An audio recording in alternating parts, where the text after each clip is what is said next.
Here we will draw the cerebellar arterial supply. First, draw 3 axial sections through the cerebellum at different vertical heights, inferior, middle, and superior. Next, associate each height with a brainstem level.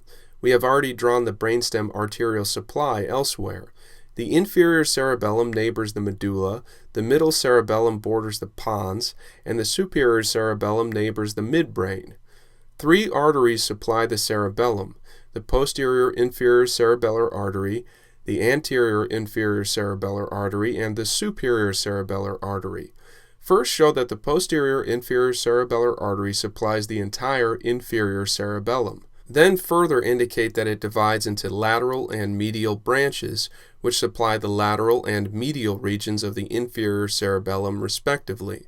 Next, show that the superior cerebellar artery supplies the superior cerebellum, and then further indicate that it divides into lateral and medial branches as well, which supply the lateral and medial superior cerebellum. Lastly, show that the middle cerebellum is supplied by all 3 cerebellar arteries.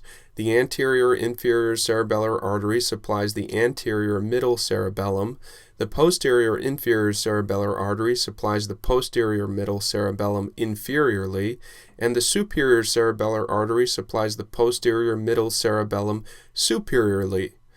Note that the anterior inferior cerebellar artery supplies a large portion of the middle cerebellar peduncle, and also note that it commonly gives off the internal auditory artery, which supplies the inner ear. This concludes our diagram.